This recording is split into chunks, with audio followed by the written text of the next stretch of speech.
Il y a été que personne n'ose dire.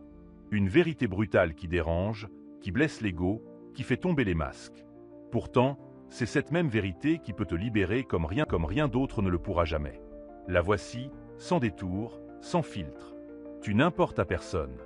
Vraiment, profondément, absolument. Et c'est la meilleure nouvelle que tu puisses recevoir aujourd'hui. Tu vis dans une illusion. Une illusion nourrie par les réseaux sociaux, par les faux sourires, par les promesses vides. Tu crois que les gens pensent à toi, que tes erreurs les hantent, que tes succès les fascinent, que ton absence crée un vide. Mais la réalité est tout autre. Chacun est prisonnier de son propre monde, de ses propres soucis, de ses propres démons. Tes victoires ne sont qu'un bruit de fond dans leur vie. Tes échecs, une anecdote qu'ils oublient avant la fin de leur café. Cette philosophie stoïcienne que nous explorons ensemble sur Esprit Stoïcien n'édulcore pas la réalité. Elle te la présente brute, pure, sans compromis.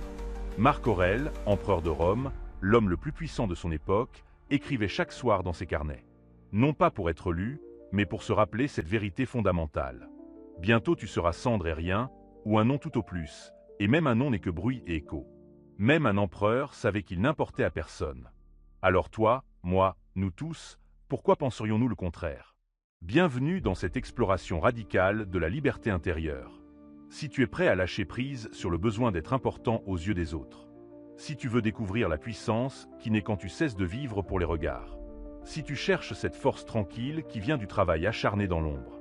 Alors reste jusqu'au bout, car ce que tu vas découvrir ne te consolera pas. Non, ce sera bien plus puissant. Cela te libérera. Le stoïcisme n'est pas une philosophie du réconfort. C'est une philosophie de l'éveil.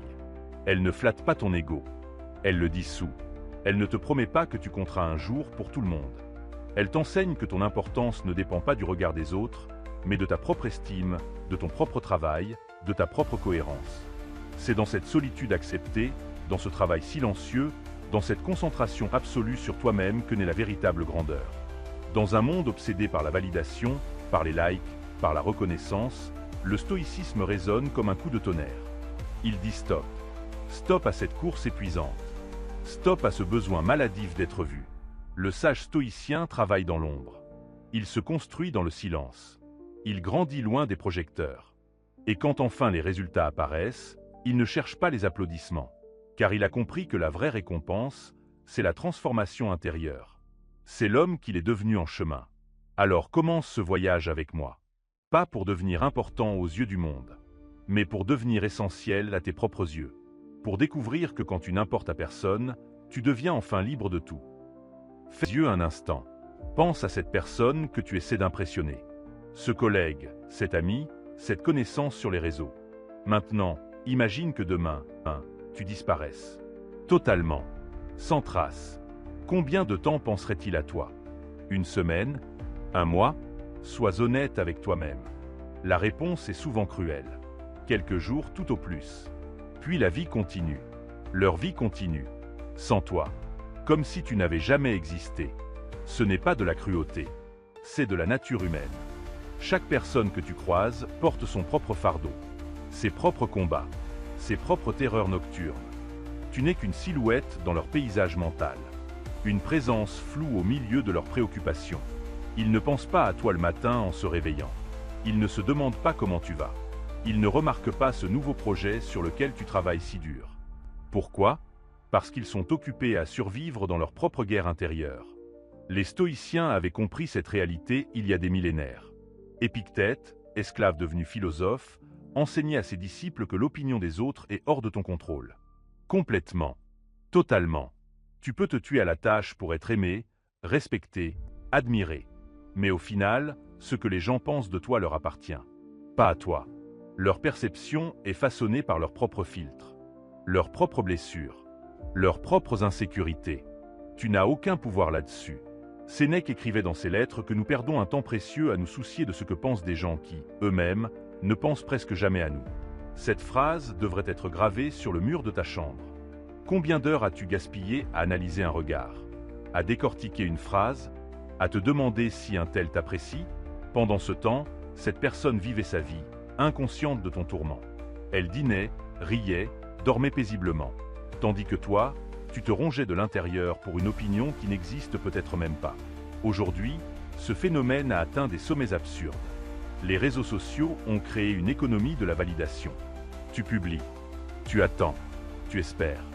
Un like, un commentaire, une reconnaissance. Et quand elle ne vient pas, tu te sens diminué. Mais voici la vérité que l'algorithme ne veut pas que tu saches. Ces likes ne signifient rien. Ce sont des gestes automatiques, des réflexes conditionnés. La personne qui a double tapé sur ton post ne s'en souviendra pas dans une heure. Elle scrolle déjà vers autre chose. Tu n'importes à personne parce que tout le monde importe à quelqu'un dans son propre film. Tu n'es pas le héros de leur histoire. Tu n'en es même pas un personnage secondaire. Tu es une figuration, une apparition fugace. Et c'est normal. C'est même sain. Car si tu acceptes cette réalité, tu cesses d'attendre que ta valeur vienne de l'extérieur. Tu commences à la construire de l'intérieur. Tu arrêtes de quémander l'approbation. Tu deviens ton propre juge. Marc Aurèle, dans ses Pensées pour moi-même, méditait sur la futilité de la renommée. Il était l'homme le plus célèbre de son temps. Pourtant, il écrivait que dans 100 ans, personne ne se souviendrait de lui. Et il avait raison. Aujourd'hui, il n'est qu'un nom dans les livres d'histoire. Une citation sur Instagram. Un mème philosophique. Toute sa gloire, tout son pouvoir, tout son empire. Réduit à quelques lignes. Si un empereur ne peut pas compter sur la postérité, qu'en est-il de toi? De moi? De nous tous? Cette vérité peut sembler nihiliste, déprimante même. Mais regarde plus profondément. C'est l'inverse. C'est libérateur. Si personne ne pense vraiment à toi, alors tu es libre. Libre d'échouer sans que ça compte vraiment. Libre d'essayer sans avoir peur du ridicule. Libre de construire ta vie selon tes propres critères. Parce que de toute façon, les spectateurs ne regardent pas vraiment. Ils sont trop occupés à jouer leur propre rôle. Le stoïcien ne se bat pas contre cette réalité. Il l'embrasse. Il comprend que l'indifférence du monde n'est pas une attaque personnelle. C'est simplement le fonctionnement naturel de l'existence. Chacun est le centre de son propre univers. Et toi, tu n'es qu'un point à la périphérie du leur. Mais dans ton propre univers, tu peux être tout. Tout ce que tu décides d'être. Tout ce que tu travailles à devenir. C'est ici que commence la transformation. Quand tu cesses de pleurer sur le fait que personne ne te voit. Quand tu arrêtes de supplier pour de l'attention. Quand tu comprends que ton importance ne se mesure pas en likes ni en regards, mais en discipline, en constance, en amélioration silencieuse. Tu n'importes à personne? Parfait. Alors importe-toi à toi-même. Travaille pour toi. Grandis pour toi. Deviens quelqu'un pour toi. Le reste suivra. Ou pas. Et tu t'en foutras. Il y a un étrange dans cette prise de conscience. Un moment où la douleur se transforme en soulagement. Où la blessure devient une porte. Tu réalises que si personne ne se soucie vraiment de toi, alors tu n'as plus rien à prouver. Plus rien à justifier. Plus rien à défendre. Cette indifférence du monde, que tu prenais pour une malédiction, devient ta plus grande alliée. Car elle te libère du poids écrasant des attentes. Pense à tous ces moments où tu t'es retenu. Où tu n'as pas osé. Où tu as étouffé tes rêves par peur du jugement. Qu'est-ce qui te retenait vraiment? La peur. La peur que les autres te regardent, te jugent, se moquent. Mais maintenant que tu sais qu'ils ne pensent même pas à toi, que leur attention est ailleurs, que même s'ils te jugent, ils oublieront dans l'heure. Qu'est-ce qui te retient encore? Épictète enseignait que la liberté commence quand tu cesses de vouloir contrôler ce qui ne dépend pas de toi. L'opinion des autres ne dépend pas de toi. Leur affection ne dépend pas de toi.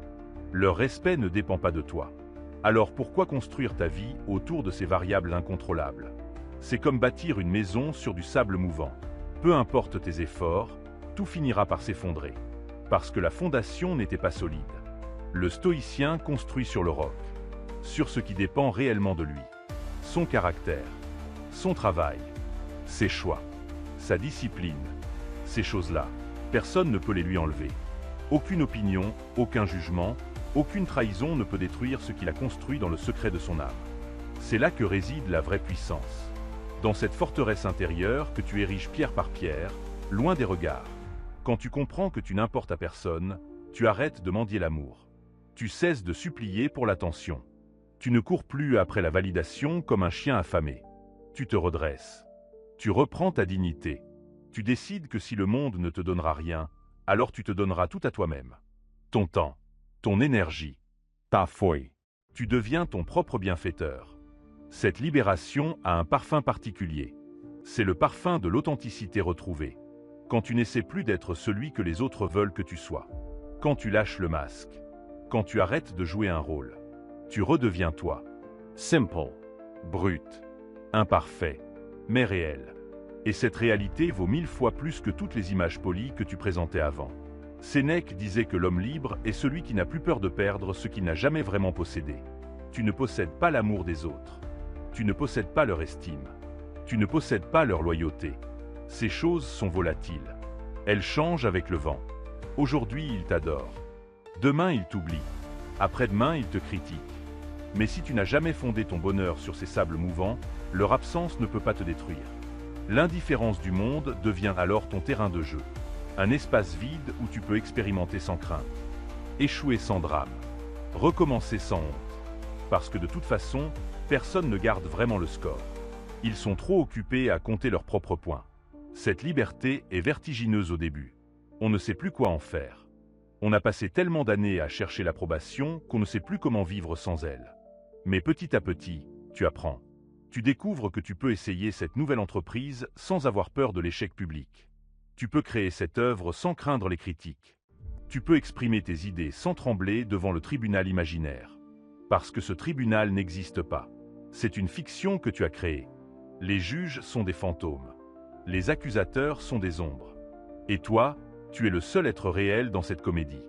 Marc Aurèle parlait de l'impermanence de toute chose. Tout passe. Les empires tombent. Les gloires s'effacent. Les souvenirs se dissolvent. Dans 1000 ans, ni toi ni tes critiques n'existeraient. Alors pourquoi donner tant de pouvoir à ces moments éphémères? Pourquoi laisser une opinion passagère dicter ta vie permanente? C'est une transaction ridicule. Tu échanges ton éternité intérieure contre quelques secondes d'approbation externe. La libération stoïcienne t'invite à inverser ce rapport. À cesser de vivre tourné vers l'extérieur, en attente constante. À te retourner vers toi-même. À cultiver ton jardin intérieur. À arroser tes propres graines. À récolter tes propres fruits. Et quand tu le fais, quelque chose d'étrange se produit. Les gens commencent à te remarquer. Non pas parce que tu mendis leur attention, mais parce que ton indépendance les intrigue. Il y a une autorité naturelle dans celui qui n'a besoin de rien. Une présence magnétique dans celui qui ne supplie personne. Quand tu cesses d'avoir soif d'approbation, tu deviens intéressant. Paradoxalement, c'est en arrêtant de chercher à importer que tu commences à compter. Mais à ce stade, tu t'en fiches. Car tu as découvert quelque chose de plus précieux que le regard des autres. Tu as découvert ton propre regard sur toi-même. Et ce regard-là, personne ne peut te le voler. Le moderne a une obsession malsaine. L'obsession de la visibilité. On ne travaille plus pour créer. On travaille pour être vu en train de travailler. On partage chaque étape. On documente chaque progrès. On transforme le processus en spectacle. Et dans cette course à l'attention, le travail véritable meurt. Car le vrai travail ne se fait pas sous les projecteurs. Il se fait dans l'ombre, dans le silence, dans l'anonymat. Les stoïciens étaient les maîtres du travail invisible. Marc Aurèle régnait sur un empire, mais ses véritables batailles se livraient chaque nuit, seul avec ses pensées. Épictète formait des disciples dans une école modeste, loin des forums bruyants. Sénèque écrivait ses lettres sans savoir si elles traverseraient les siècles. Il ne travaillait pas pour la gloire immédiate. Il travaillait parce que le travail lui-même était vertueux. Parce que la discipline façonne l'âme. Tu veux savoir pourquoi tu n'avances pas? Pourquoi malgré tes efforts, tu stagnes? C'est simple. Tu passes plus de temps à montrer que tu travailles qu'à réellement travailler. Tu filmes ton réveil à 5 heures du matin. Tu storises ton café avant l'entraînement. Tu documentes chaque page du livre que tu lis. Mais pendant que tu prépares le contenu, le vrai travail t'attend. Inaperçu. Ignoré. Et tu le repousses pour quelques likes qui ne changeront rien à ta vie. Le stoïcien ne publie pas ses efforts. Il ne cherche pas de témoins. Il travaille comme si personne ne regardait. Parce que de toute façon, personne ne regarde vraiment. Cette compréhension le libère d'une pression immense. Il n'a pas à performer.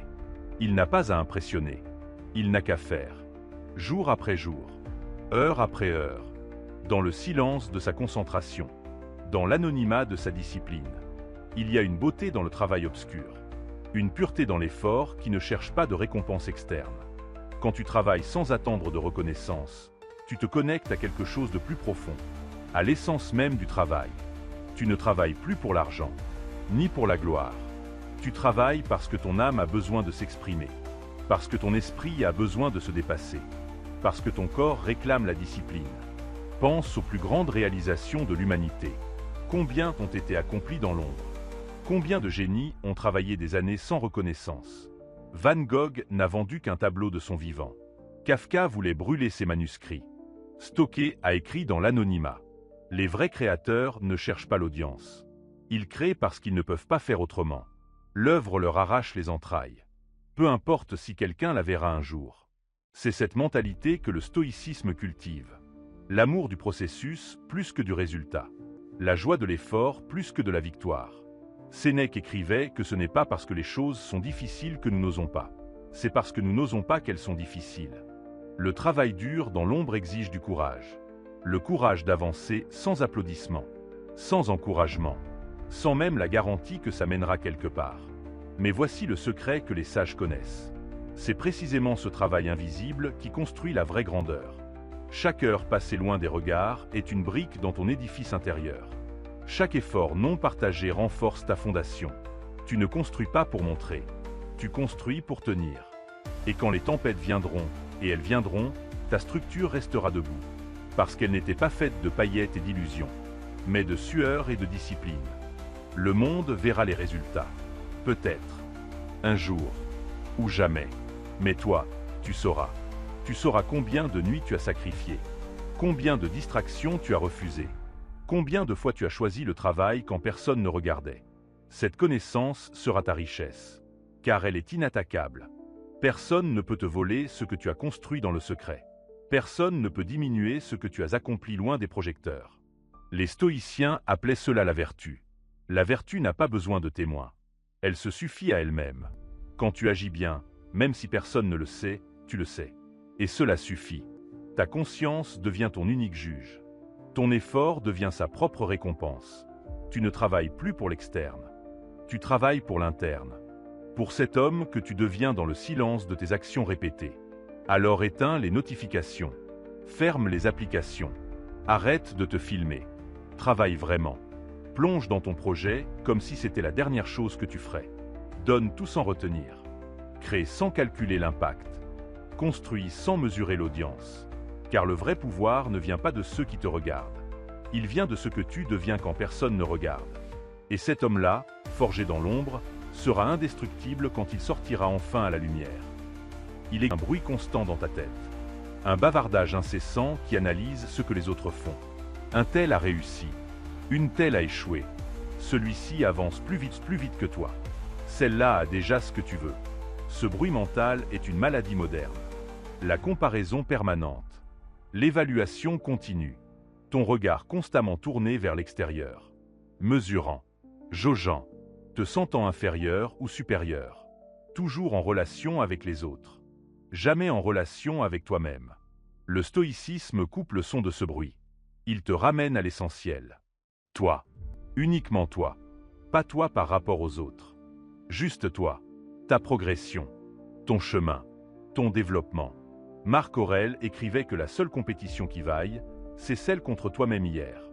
Es-tu meilleur aujourd'hui qu'hier? Es-tu plus sage? Plus discipliné? Plus aligné avec tes valeurs? C'est la seule question qui compte. Mais regarde autour de toi. Personne ne se pose cette question. Tout le monde regarde le voisin, le collègue, l'ami, l'inconnu sur Internet. Et dans cette comparaison perpétuelle, on se perd. On oublie son propre chemin. On essaie de copier celui des autres. On adopte leurs objectifs. On imite leurs méthodes. Et au final, on construit une vie qui n'est pas la nôtre. Une existence en photocopie, sans saveur, sans sens. Épictète avait une règle simple. Occupe-toi de ce qui dépend de toi. Laisse le reste aux dieux. Ce qui dépend de toi, c'est ton attention, ta concentration, ton travail. Ce qui ne dépend pas de toi, c'est la vie des autres. Leur succès, leurs échecs, leur parcours. Tu n'as aucun contrôle là-dessus. Alors pourquoi y consacrer une seule seconde de ton temps mental? C'est du gaspillage pur. Quand tu te concentres sur toi-même, quelque chose change dans ton énergie. Tu cesses de fuir. Tu cesses de te distraire. Tu fais face à ce que tu es vraiment, sans filtre, sans excuse. Et cette confrontation avec toi-même est terrifiante au début, car tu vois tes faiblesses, tes zones d'ombre, tes mensonges intérieurs. Mais c'est précisément cette vision claire qui permet la transformation. Tu ne peux pas changer ce que tu refuses de voir. Tu ne peux pas grandir tant que tu te caches derrière les comparaisons. Tant que tu peux dire « je suis mieux que lui » ou « moins bien qu'elle », tu évites la vraie question. Qui es-tu vraiment? Pas par rapport aux autres. En absolu, quelles sont tes valeurs? Tes priorités? Tes non négociables? Qu'est-ce qui compte vraiment pour toi? Pas ce que la société dit. Pas ce que tes parents attendent. Pas ce qu'Instagram valorise. Toi, au fond de toi. Les stoïciens pratiquaient ce qu'ils appelaient l'examen de conscience. Chaque soir, ils s'asseyaient et passaient leur journée en revue. Non pas pour se flageller, mais pour apprendre. Où ai-je failli aujourd'hui? Où ai-je été emporté par la colère? Où ai-je cédé à la facilité? Où ai-je manqué de courage? Ces questions ne cherchent pas à te culpabiliser. Elles cherchent à t'éclairer, à te montrer tes patterns, tes automatismes, tes faiblesses récurrentes. Et avec cette clarté vient le pouvoir de changer. Tu ne peux pas modifier ce dont tu n'es pas conscient. Mais une fois que tu vois, une fois que tu comprends, tu peux agir. Tu peux créer de nouvelles habitudes, de nouveaux réflexes, de nouvelles réponses. Jour après jour, tu te sculptes. Tu deviens ta propre œuvre d'art. Et personne ne peut faire ce travail à ta place. Se concentrer sur soi n'est pas de l'égoïsme. C'est de la responsabilité. Tu es responsable de qui tu deviens. Personne d'autre. Tes parents t'ont donné un point de départ. La société t'a fourni un contexte. Mais ce que tu fais avec ça, c'est à toi. Entièrement. Totalement. Et cette responsabilité est à la fois un poids et une liberté. Un poids parce que tu ne peux plus blâmer les autres. Une liberté parce que tu reprends le contrôle. Sénèque disait que nous souffrons plus souvent dans notre imagination que dans la réalité. Cette phrase prend tout son sens quand tu arrêtes de te comparer. Car la comparaison est toujours imaginaire. Tu compares ton intérieur chaotique à l'extérieur poli des autres. Tu vois leur réussite sans connaître leur sacrifice. Tu envies leur vie sans comprendre leur combat. C'est une équation faussée dès le départ. Comment pourrais-tu gagner? Alors cesse de jouer à ce jeu truqué. Reviens à toi, à ton propre jeu, avec tes propres règles. Définis ce que signifie réussir pour toi. Pas pour ta famille, pas pour tes amis, pas pour LinkedIn. Pour toi. Qu'est-ce qui te ferait dire dans 10 ans j'ai bien vécu? Qu'est-ce qui nourrirait ton âme? Qu'est-ce qui te rendrait fier face au miroir? Ces questions demandent du courage, parce qu'elles exigent l'honnêteté. Tu ne peux pas y répondre avec des phrases toutes faites, avec des objectifs empruntés. Tu dois creuser, descendre dans les profondeurs de ton être, trouver ce qui vibre vraiment, ce qui résonne, ce qui t'appelle depuis toujours mais que tu as enterré sous les devoirs et les attentes. Quand tu te concentres sur toi-même de cette manière, le monde extérieur perd de son emprise. Les succès des autres ne te dérangent plus. Les échecs des autres ne te rassurent plus. Tu es sur ton propre chemin. Et ce chemin est assez exigeant pour occuper toute ton attention. Tu n'as plus le temps de regarder à droite ou à gauche. Tu avances. Tête baissée, concentré, déterminé. Cette concentration devient une forme de méditation. Chaque action que tu poses avec pleine conscience te rapproche de toi-même. Tu ne fais plus les choses par automatisme. Tu choisis, tu décides, tu diriges. Et dans cette direction consciente de ta vie, tu découvres une puissance que tu ne soupçonnais pas. Le pouvoir de devenir qui tu veux être. Pas qui les autres veulent que tu sois, qui tu décides d'être. On t'a depuis l'enfance. On t'a dit que si tu travaillais dur, tu serais reconnu. Que si tu faisais bien, on te verrait. Que le mérite serait récompensé. Que la justice existait. Que les bons finissaient premiers. Mensonge. Tous ces contes de fées pour enfants qui deviennent des prisons pour adultes. La vérité est bien plus crue. Le monde ne te doit rien. Absolument rien. Tu peux être le meilleur dans ton domaine. Travailler plus que tout le monde. Sacrifier tes soirées. Tes week-ends. Tes relations. Et peut-être que personne ne le remarquera. Peut-être que ton patron donnera la promotion à quelqu'un d'autre. Que ton projet sera volé. Que ton talent sera ignoré. Ce n'est pas de la malchance. C'est la réalité. Une réalité que le stoïcisme regarde en face sans ciller. Marc Aurèle écrivait qu'il faut faire le bien sans attendre de récompense. Pas parce que tu es un saint, mais parce que ta paix intérieure ne peut pas dépendre de variables externes. Si tu travailles dur uniquement pour être reconnu, tu es déjà esclave. Esclave du regard des autres. Esclave de leur validation. Esclave de leurs caprices. Et les esclaves ne sont jamais en paix. Ils tremblent constamment. Anxieux. Tendus. En attente. Le sage stoïcien travaille pour des raisons intrinsèques. Il travaille parce que le travail développe son caractère. Parce que l'effort forge la discipline. Parce que la création exprime son âme. La reconnaissance, c'est un bonus. Un accident heureux. Mais jamais l'objectif. Jamais la motivation profonde. Car s'il dépend d'elle, il est déjà perdu. Il a remis les clés de son bonheur à des étrangers. Regarde autour de toi. Combien de personnes brillantes sont dans l'ombre? Combien de génies meurent inconnus? Combien de chefs d'œuvre dorment dans des tiroirs? La reconnaissance n'a rien à voir avec la valeur. Elle dépend du timing, du réseau, de la chance, de 1000 facteurs que tu ne contrôles pas. Alors pourquoi baser ton estime sur quelque chose d'aussi aléatoire? Sénèque racontait l'histoire d'un homme qui avait tout fait pour plaire à l'empereur, qui avait sacrifié sa dignité, ses principes, sa famille. Et au final, l'empereur ne l'a jamais remarqué. Il est mort dans l'obscurité, amer, brisé, vidé, car il avait construit sa vie sur une promesse qui n'a jamais été tenue. Une promesse que personne n'avait faite. Juste une illusion qu'il avait créée dans sa tête. Ne sois pas cet homme. Ne gaspille pas ta vie à attendre qu'on te voie. Qu'on t'applaudisse. Qu'on te dise enfin tu as de la valeur. Car cette validation ne viendra peut-être jamais. Ou si elle vient, elle sera fugace, superficielle, insuffisante. Tu auras toujours soif. Tu voudras toujours plus. Plus de likes, plus d'éloges, plus de preuves que tu comptes. Mais ça ne suffit jamais. Parce que le vide que tu essaies de combler ne peut pas être rempli de l'extérieur. Le stoïcisme t'invite à une révolution intérieure. Deviens ta propre source de validation. Crée tes propres standards. Définis tes propres critères de réussite. Et vis selon ces critères. Quand tu te couches le soir, pose-toi une seule question.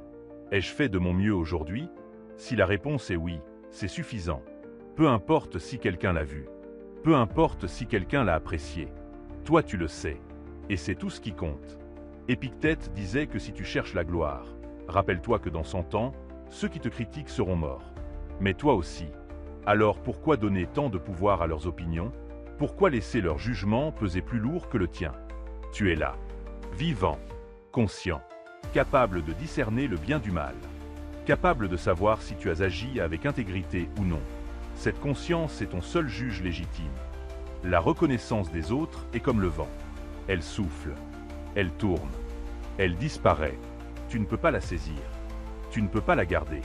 Même si tu l'obtiens aujourd'hui, elle sera partie demain. Un nouveau talent apparaîtra. Une nouvelle mode s'installera. Les projecteurs se déplaceront. Et toi, si tu avais fondé ton identité sur cette lumière externe, tu te retrouveras dans le noir. Perdu, désorienté, cherchant désespérément à retrouver l'attention. Mais celui qui a cultivé sa propre lumière intérieure, il ne craint pas l'obscurité. Il porte sa torche partout. Peu importe où il va. Peu importe qui le regarde. Il brille de l'intérieur. Et cette lumière-là, personne ne peut l'éteindre. Car elle ne dépend pas du public. Elle dépend du combustible intérieur. De la discipline. De l'intégrité. Du travail silencieux répété jour après jour. Alors abandonne le mythe. Cesse d'attendre que le monde te reconnaisse. Reconnais-toi toi-même. Vois ta propre valeur. Honore tes propres efforts. Sois fier de l'homme que tu deviens dans le silence. Et si un jour la reconnaissance vient, accueille-la avec détachement. Comme on accueille un invité de passage. Agréable mais temporaire. Jamais essentiel. Jamais vital. Car tu as appris à vivre sans. Et cette indépendance te rend invincible. Il y a une solitude que personne n'ose nommer. Une solitude au milieu de la foule. Tu peux être entouré de gens et te sentir complètement seul. Parce que personne ne te comprend vraiment. Personne ne voit ce qui se passe en toi. Tes combats intérieurs. Tes doutes. Tes peurs. Tu souris. Tu parles. Tu fonctionnes. Mais au fond, tu es seul avec toi-même. Et cette réalité terrifie la plupart des gens. Alors ils courent. Ils se remplissent de bruit, de distractions, de connexions superficielles. Ils allument la télé, scrollent leur téléphone, appellent quelqu'un, n'importe quoi pour ne pas se retrouver face à eux-mêmes. Car se retrouver seul, c'est affronter ses démons, c'est entendre ses pensées sans filtre, c'est voir sa vie telle qu'elle est vraiment, sans les mensonges sociaux, sans les masques. Juste toi, nu, vulnérable, réel. Le stoïcisme embrasse cette solitude. Il la reconnaît comme nécessaire, même souhaitable, car c'est dans la solitude que tu te construis vraiment, loin des influences, loin des pressions, loin des attentes. Tu peux enfin penser par toi-même, ressentir par toi-même, devenir toi-même. La solitude n'est pas une punition, c'est un sanctuaire. Marc Aurèle, entouré de courtisans et de conseillers, cherchait constamment la solitude. Il écrivait que les hommes cherchent des retraites à la campagne, au bord de la mer, à la montagne. Mais la vraie retraite est en toi-même. Tu peux t'y retirer à tout moment. Cette retraite intérieure, c'est la solitude consciente. Le moment où tu fermes les portes du monde extérieur et tu rentres chez toi. Chez toi dans ton propre esprit. Les gens ont peur de la solitude parce qu'ils la confondent avec l'abandon. Ils pensent que si personne n'est là, c'est qu'ils ne valent rien. Que si personne ne les appelle, c'est qu'ils ne comptent pas. Mais c'est l'inverse. La solitude n'est pas l'absence des autres. C'est la présence à soi. Et cette présence est puissante. Quand tu apprends à être seul sans être lonely, tu deviens libre. Libre du besoin constant de compagnie. Libre de la dépendance affective. Libre du vide que tu essayais de combler avec les autres. Épictète enseignait seul dans son école. Sénèque passait des heures dans sa bibliothèque. Tous les grands stoïciens ont compris que la sagesse nécessite la solitude. Pas une solitude éternelle. Pas un isolement total. Mais des moments réguliers où tu te retrouves. Où tu fais le point. Où tu te demandes: suis-je encore sur mon chemin? Est-ce que mes actions reflètent mes valeurs? Est-ce que je vis selon mes principes ou selon les attentes des autres? Ces questions, tu ne peux les poser que dans le silence. Dans la solitude. Car dès que les autres sont là, tu joues un rôle. Consciemment ou non. Tu adaptes ton comportement. Tu filtres tes pensées. Tu censures tes émotions. Ce n'est pas de la manipulation. C'est humain. Mais ça t'empêche de te voir clairement. La solitude retire tous ces filtres. Elle te met face à ta vérité brute. Et oui, c'est inconfortable. Oui, c'est parfois douloureux. Tu vois tes échecs, tes compromis, tes abandons, toutes ces fois où tu as trahi tes propres principes pour plaire, pour être accepté, pour éviter le conflit. La solitude ne ment pas. Elle te montre qui tu es vraiment, pas qui tu prétends être.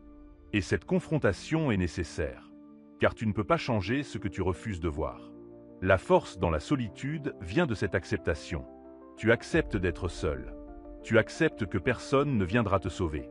Que personne ne comprendra jamais totalement. Que tu es fondamentalement seul dans ton expérience de la vie. Et au lieu de pleurer sur cette réalité, tu l'utilises. Tu te dis: puisque je suis seul, autant devenir quelqu'un que j'aime. Puisque je passerai ma vie avec moi-même, autant devenir quelqu'un de bien. Cette perspective change tout. Tu cesses d'être en guerre contre ta solitude. Tu fais la paix avec elle. Tu la vois comme une opportunité plutôt qu'une malédiction. L'opportunité de te connaître, de t'améliorer, de te construire selon tes propres standards. Personne ne te regarde. Parfait. Tu peux expérimenter, échouer, recommencer, sans jugement, sans pression. Juste toi et ton projet. Sénèque écrivait qu'un homme qui ne sait pas être seul ne sait pas être libre. Car la liberté commence dans la capacité de se suffire à soi-même. De ne pas avoir besoin constant de validation, d'attention, de compagnie. Quand tu es bien seul, tu es bien partout. Tu n'as plus besoin de fuir. Tu n'as plus peur du silence. Tu n'as plus besoin de remplir chaque seconde de bruit. La solitude t'apprend aussi la qualité. Quand tu apprends à te contenter de ta propre compagnie, tu deviens sélectif avec les autres. Tu ne laisses plus n'importe qui entrer dans ta vie. Tu comprends que ton temps, ton énergie, ta paix sont précieux. Alors tu choisis. Tu gardes ceux qui t'élèvent, qui te challengent, qui respectent qui tu es vraiment. Et tu laisses partir les autres. Sans culpabilité, sans regret. Cette sélectivité n'est pas de l'arrogance. C'est de la sagesse. Tu as compris que tu n'as qu'une vie. Un nombre limité de jours, d'heures, de battements de cœur. Tu ne peux pas les gaspiller avec des gens qui te vident, qui te jugent, qui veulent te changer. Alors tu te retires. Tu choisis la solitude productive plutôt que la compagnie toxique. Et dans ce choix, tu reprends ton pouvoir.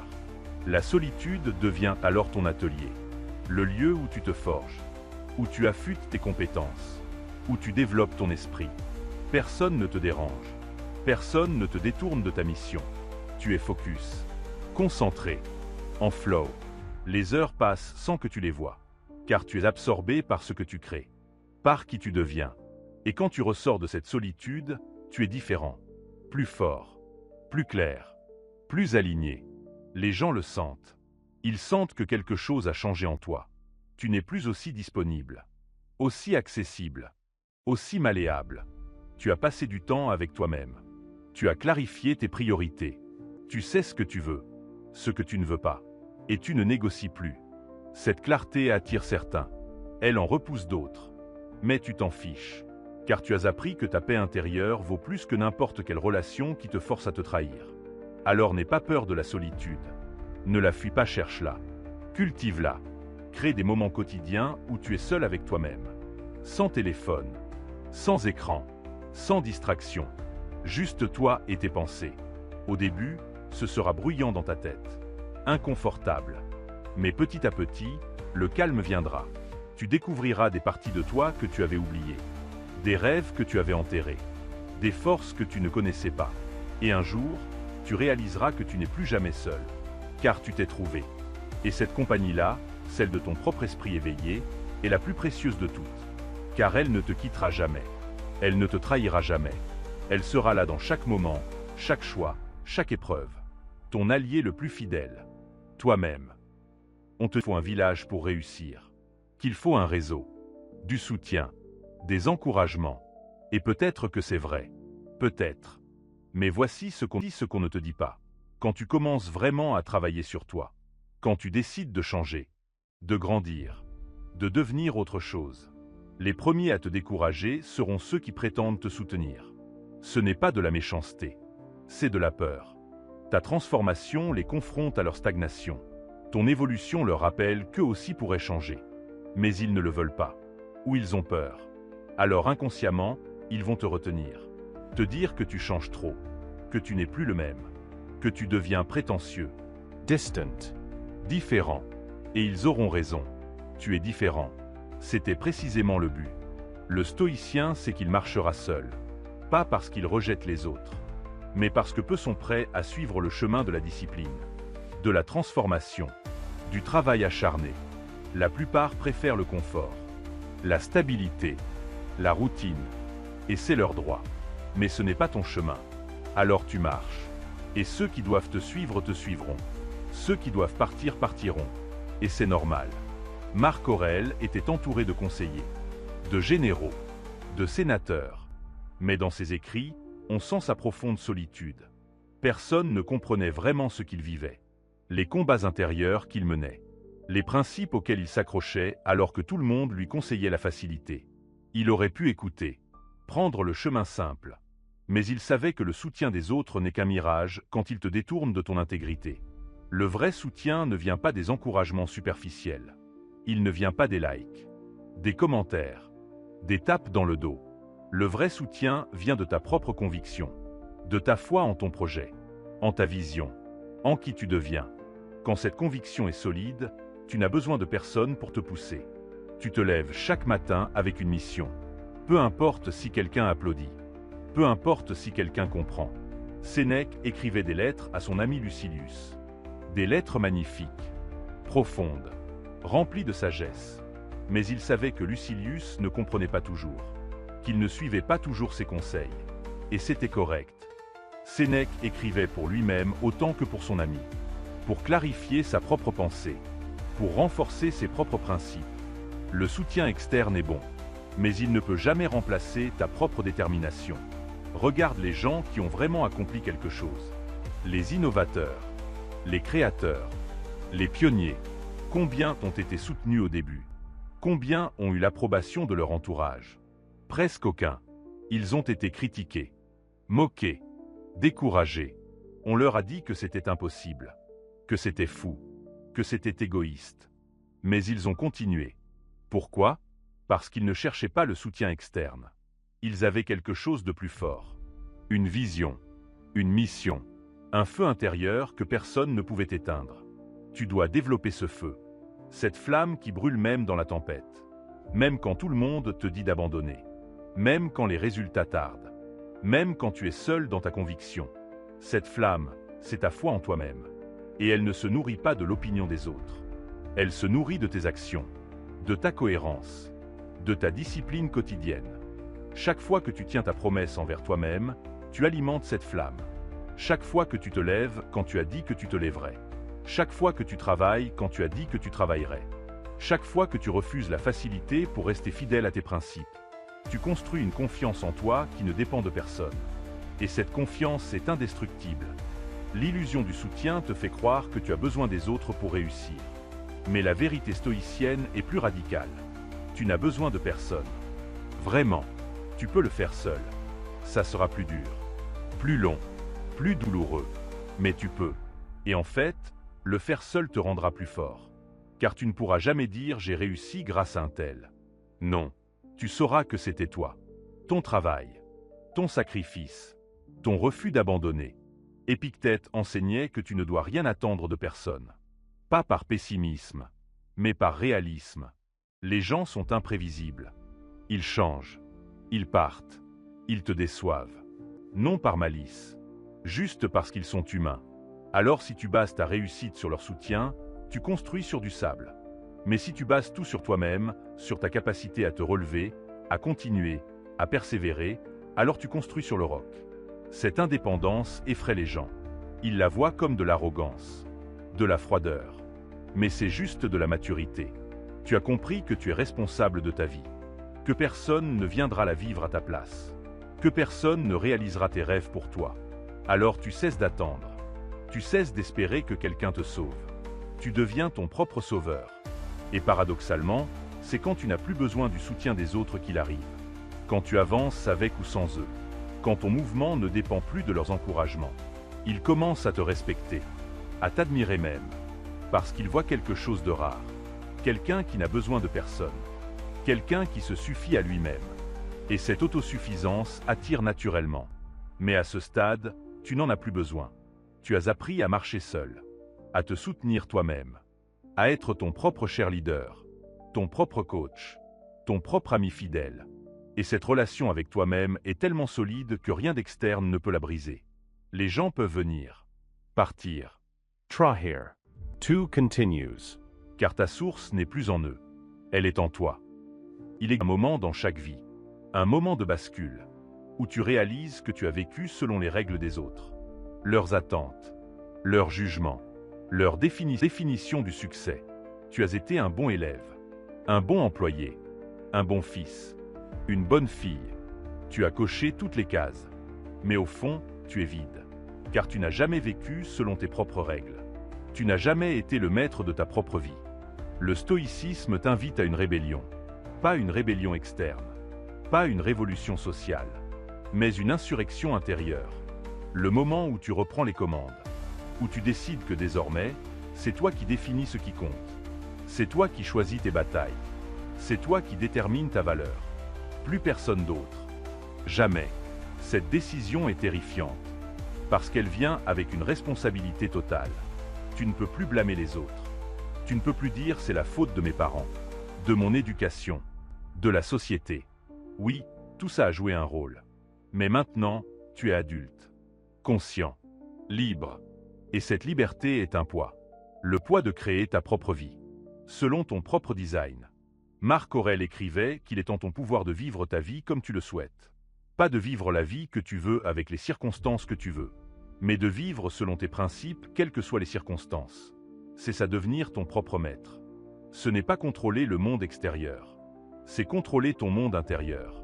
Tes réactions, tes choix, tes valeurs. Le premier acte de maîtrise, c'est de définir tes valeurs. Pas celles qu'on t'a enseignées. Les tiennes. Qu'est-ce qui est vraiment important pour toi? Pas ce qui devrait être important. Pas ce qui est important pour les autres. Pour toi, l'honnêteté, le courage, la créativité, la liberté, la famille, le dépassement, écris-les, clarifie-les, car ces valeurs deviendront ta boussole. Ensuite, aligne ta vie sur ces valeurs. C'est là que commence le vrai travail. car tu vas découvrir que beaucoup de choses dans ta vie actuelle ne sont pas alignées. Ce job que tu détestes, cette relation qui te vide, ces habitudes qui te détruisent, tout ça devra changer. Et le changement fait mal. Il demande du courage, de la discipline, de la constance. Sénèque disait que nous ne manquons pas de temps. Nous le gaspillons. Tu passes des heures sur des choses qui ne comptent pas. Des heures à scroller, à regarder des séries, à te plaindre, à procrastiner. Imagine si tu récupérais tout ce temps, si tu le consacrais à tes priorités, à tes valeurs. Qui deviendrais-tu en 1 an? En 5 ans? En 10 ans? Devenir ton propre maître, c'est aussi définir tes propres standards. Pas accepter les standards médiocres du monde. Le monde te dit que c'est normal de ne pas faire d'exercice, que c'est normal de manger n'importe quoi, que c'est normal de ne pas lire, que c'est normal de se plaindre. Mais toi, tu peux choisir autre chose. Tu peux décider que ton standard est plus élevé. Ce n'est pas de l'élitisme, c'est du respect de soi. Tu respectes ton corps en le nourrissant bien, en le faisant bouger. Tu respectes ton esprit en le nourrissant de bonnes lectures, de réflexions profondes. Tu respectes ton temps en le protégeant, en disant non à ce qui ne sert pas ta mission. Ce respect de soi crée une dignité que les autres sentent. Épictète enseignait que tu es capable de supporter tout ce que tu choisis de supporter. La clé est dans le choix. Quand tu subis, tout est difficile, insupportable. Mais quand tu choisis, même la difficulté devient acceptable. Tu choisis de te lever à 5 heures. Tu choisis de travailler tard. Tu choisis de sacrifier certains plaisirs. Et ce choix change tout, car tu n'es plus victime. Tu es l'architecte. Le maître de soi observe ses pensées. Il ne les laisse pas le gouverner. Quand une pensée négative arrive, il la note. Il la reconnaît, mais il ne s'identifie pas à elle. Il sait que ce n'est qu'une pensée. Elle passera. Il peut la laisser passer, ou il peut la transformer. Mais elle ne le contrôle pas. Cette distance entre toi et tes pensées est libératrice. Tu n'es pas tes pensées. Tu es celui qui les observe. Le maître de soi contrôle ses émotions, pas en les réprimant, mais en les comprenant. Quand la colère monte, il se demande pourquoi. Qu'est-ce qui a été touché? Quel besoin n'est pas satisfait? Cette enquête intérieure transforme l'émotion destructrice en information utile. Tu apprends sur toi, sur tes points sensibles. Et avec cette connaissance, tu peux changer. Le maître de soi choisit ses batailles. Il ne réagit pas à tout. Il ne s'explique pas constamment. Il sait que certaines batailles ne valent pas son énergie. Certaines personnes ne méritent pas sa réponse. Certains combats sont perdus d'avance. Alors il se retire. Il préserve son énergie pour ce qui compte vraiment. Pour sa mission, son développement, ses priorités. Devenir ton propre maître ne se fait pas du jour au lendemain. C'est un processus, un entraînement quotidien. Chaque jour, tu as des opportunités de choisir, de te discipliner, de t'élever. Et chaque fois que tu choisis la maîtrise plutôt que la facilité, tu renforces ce muscle. Tu deviens un peu plus fort, un peu plus libre, un peu plus toi-même. Les gens remarqueront le changement. Certains l'aimeront. Beaucoup ne comprendront pas. Ils diront que tu as changé. Et tu répondras oui. J'ai changé. J'ai décidé de devenir le maître de ma vie plutôt que l'esclave des circonstances. Et ce changement n'est pas négociable. Car tu as goûté à la liberté. À la vraie liberté. Celle qui vient de l'intérieur. Et maintenant que tu la connais, tu ne peux plus revenir en arrière. Un mot, 2 lettres. Mais ce mot a le pouvoir de transformer ta vie. Non, c'est le mot que tu as désappris, qu'on t'a appris à éviter. On t'a dit qu'il fallait dire oui. Être disponible, être flexible, être gentil. Alors tu as dit oui à tout. Oui aux demandes, oui aux invitations, oui aux projets qui ne t'intéressent pas. Et dans tous ces oui, tu t'es perdu. Le stoïcien comprend que chaque oui à quelque chose est un non à autre chose. Quand tu dis oui à cette réunion inutile, tu dis non à ton projet personnel. Quand tu dis oui à sortir alors que tu es fatigué, tu dis non à ton repos. Quand tu dis oui à aider quelqu'un qui abuse de toi, tu dis non à ta dignité. Tes oui ont un coût. Et souvent, c'est toi qui paies. Apprendre à dire non est un acte d'autopréservation. Ce n'est pas de l'égoïsme. C'est de la sagesse. Tu as un temps limité, une énergie limitée. Tu ne peux pas être tout pour tout le monde. Tu ne peux pas répondre à toutes les demandes. Et si tu essaies, tu finiras vide, épuisé, amer. Tu auras servi tout le monde sauf toi-même. Marc Aurèle avait le pouvoir ultime. Il pouvait dire oui à n'importe quoi, commander n'importe quoi, posséder n'importe quoi. Pourtant, il passait son temps à dire non. Non aux plaisirs excessifs, non aux flatteurs, non aux distractions, car il savait que la vraie force c'est dans le refus, dans la capacité de dire non à ce qui ne sert pas ta mission. Aujourd'hui, on célèbre le oui. On valorise ceux qui sont toujours disponibles, toujours présents, toujours prêts. Mais regarde ces gens de près. Ils sont épuisés, dispersés. Ils n'accomplissent rien de significatif car ils sont trop occupés à répondre aux besoins des autres. Leur vie leur échappe, minute par minute, demande par demande. Le stoïcien dit non pour pouvoir dire oui à ce qui compte. Non à la médiocrité pour pouvoir dire oui à l'excellence. Non aux distractions pour pouvoir dire oui à la concentration. Non aux relations toxiques pour pouvoir dire oui aux vraies connexions. Chaque non crée de l'espace. Un espace sacré où tu peux enfin respirer. Penser. Créer. Sénèque écrivait qu'il ne faut pas confondre activité et productivité. Tu peux être très occupé sans rien accomplir. Courir dans tous les sens sans avancer. Travailler dur sans progresser. Parce que tu n'as pas dit non aux bonnes choses. Tu as laissé ton temps être fragmenté. Ton attention être dispersée. Ta force être diluée. Dire non demande du courage. Surtout au début. Tu as peur de décevoir, de blesser, d'être jugé comme égoïste. Mais voici la vérité. Ceux qui te jugent pour tes non ne se soucient pas vraiment de toi. Ils se soucient de ce que tu peux faire pour eux. Ton utilité, ta disponibilité. Ils ne t'aiment pas. Ils aiment ce que tu leur apportes. Et quand tu cesseras d'apporter, ils partiront de toute façon. Les vraies relations respectent tes non. Les vraies connexions comprennent tes limites. Si quelqu'un s'énerve parce que tu dis non, c'est un signal. Un signal que cette personne ne respecte pas tes besoins, ta paix, ta vie. Et cette personne n'a pas sa place dans ton cercle. Ton non devient alors un filtre. Il éloigne ceux qui veulent t'utiliser. Il garde ceux qui te valorisent. Épictète enseignait que tu dois protéger ton esprit comme une citadelle. Rien n'entre sans permission. Aucune demande. Aucune obligation. Aucune culpabilité. Tu es le gardien de ta porte. Et tu dois être féroce. Car tout le monde veut entrer. Tout le monde veut un morceau de toi. De ton temps. De ton énergie. De ta présence. Et si tu ne les arrêtes pas, ils prendront tout. Le pouvoir du non réside dans sa simplicité. Tu n'as pas à t'expliquer. Tu n'as pas à te justifier. Non. C'est complet. C'est suffisant. C'est une phrase entière. Les gens essaieront de te faire développer. De comprendre pourquoi. De négocier.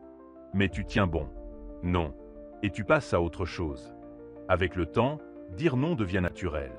Tu ne ressens plus la culpabilité. Tu ne trembles plus avant de refuser. Tu sais que c'est nécessaire. Que c'est sain. Que c'est la seule manière de protéger ce qui compte vraiment. Ton travail. Tes rêves. Ta paix. Ta santé mentale. Tout cela vaut plus qu'une invitation que tu ne veux pas accepter. Plus qu'un projet qui ne t'inspire pas. Plus qu'une relation qui te vide. Alors commence aujourd'hui. Regarde ta vie. Toutes ces choses auxquelles tu as dit oui par habitude, par peur, par obligation. Et demande-toi si je pouvais recommencer. Dirais-je encore oui? Si la réponse est non, alors il est temps d'arrêter. De te retirer. De récupérer ton temps, ton énergie, ta vie. Chaque non te rapproche de qui tu veux être. Chaque refus est un pas vers ton authenticité. Vers une vie qui te ressemble vraiment. Car au final, tu ne regretteras jamais les non. Tu regretteras seulement tous ces oui qui t'ont éloigné de toi-même. On t'a dit sur la liberté. On t'a dit que la liberté, c'est faire ce que tu veux, quand tu veux, sans contrainte, sans règles. C'est l'image vendue par la société. Fais ce qui te plaît. Suis ton cœur. Vis dans l'instant. Mais cette liberté-là est un piège. Car elle mène au chaos, à la dispersion, à une vie sans direction, sans sens. La vraie liberté, les stoïciens l'ont compris il y a 2000 ans, vient de la discipline. Paradoxalement, plus tu te disciplines, plus tu es libre. Car la discipline crée des structures, des routines, des habitudes qui libèrent ton esprit des décisions constantes.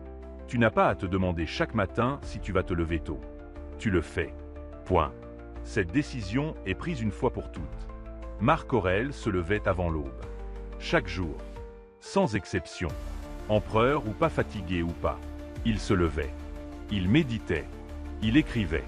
Cette routine était sa liberté, car dans ses heures matinales, il était seul avec lui-même, libre des obligations du jour, libre des demandes des autres, libre de penser, de réfléchir, de devenir meilleur. La discipline n'est pas une prison, c'est une libération. Elle te libère de la tyrannie de tes impulsions, de tes envies passagères, de tes humeurs changeantes. Sans discipline, tu es esclave de ce que tu ressens. Tu te lèves si tu en as envie. Tu travailles si tu es motivé. Tu manges ce qui te fait plaisir. Et cette vie guidée par les émotions te mène nulle part. Car les émotions changent. Elles ne sont pas fiables.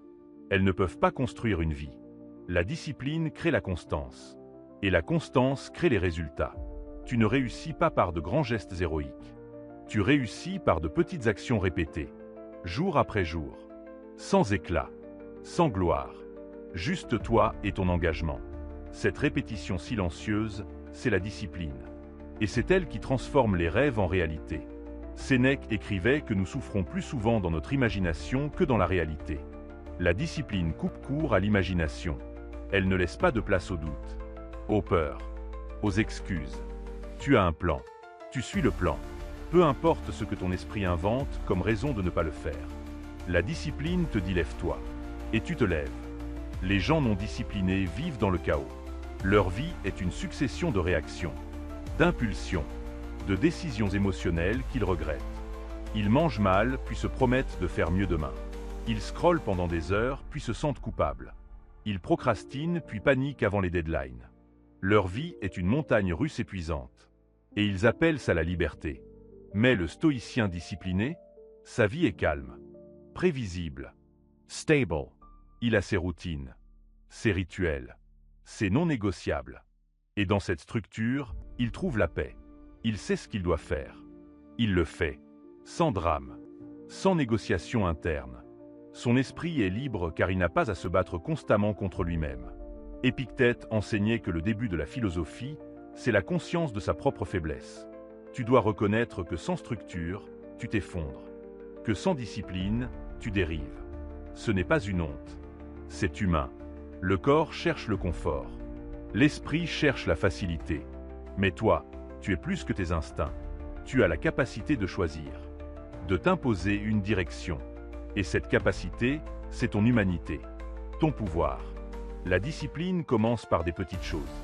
Se lever à la même heure. Faire ton lit. Méditer 10 minutes. Lire une page. Ce sont des actions minuscules. Mais elles envoient un message à ton cerveau. Je tiens mes promesses. Même les petites. Surtout les petites. Car si tu ne peux pas faire ton lit, comment construiras-tu un empire? Si tu ne peux pas méditer 10 minutes, comment tiendras-tu pendant les heures difficiles? Chaque acte de discipline renforce ta volonté. C'est comme un muscle. Plus tu l'utilises, plus il se développe. Au début, c'est difficile. Douloureux même. Tu veux abandonner. Retourner à la facilité. Mais tu persévères. Et petit à petit, ce qui était difficile devient naturel. Ce qui demandait un effort devient automatique. Tu as reprogrammé ton système. La discipline te libère aussi du jugement des autres. Parce que tu n'as pas besoin de leur approbation. Tu as tes standards. Tu les respectes. Peu importe ce qu'ils pensent. Ils peuvent se moquer de ton réveil à 5 heures, de ton entraînement quotidien, de tes lectures. Mais tu continues, car tu ne vis pas pour eux. Tu vis selon tes principes. Et cette indépendance est la vraie liberté. Marc Aurèle méditait sur la mort chaque jour. Non par morbidité, mais pour se rappeler l'urgence. Tu n'as pas le temps de procrastiner. Tu n'as pas le temps d'attendre d'être motivé. Chaque jour qui passe est un jour de moins. Un jour que tu ne récupéreras jamais. Alors tu te disciplines. Tu agis. Tu avances. Parce que le temps ne s'arrête pas. Et la mort ne négocie pas. Cette conscience de la mort aiguise la discipline. Quand tu sais que tu es mortel, que chaque moment compte, tu ne le gaspilles plus. Tu ne dis plus « je le ferai demain ». Tu le fais maintenant. Ou tu acceptes consciemment de ne pas le faire. Mais tu ne te mens plus. Tu ne te racontes plus d'histoire. La discipline stoïcienne n'est pas rigide. Elle est flexible. Elle s'adapte. Mais elle ne cède pas. Si tu dois ajuster ton entraînement parce que tu es blessé, tu ajustes. Mais tu ne sautes pas. Si tu dois changer ton horaire à cause d'un imprévu, tu changes. Mais tu ne lâches pas ta routine complètement. Tu trouves un moyen. Car la discipline n'est pas un ensemble d'actions. C'est un état d'esprit, un engagement envers toi-même. Et cet engagement, personne ne peut te le retirer. Les circonstances peuvent changer. Les gens peuvent te laisser tomber.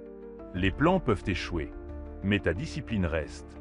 Elle est ton ancre dans la tempête, ton rocher dans les vagues. Tant que tu as ta discipline, tu as un chemin, une direction, un moyen de continuer.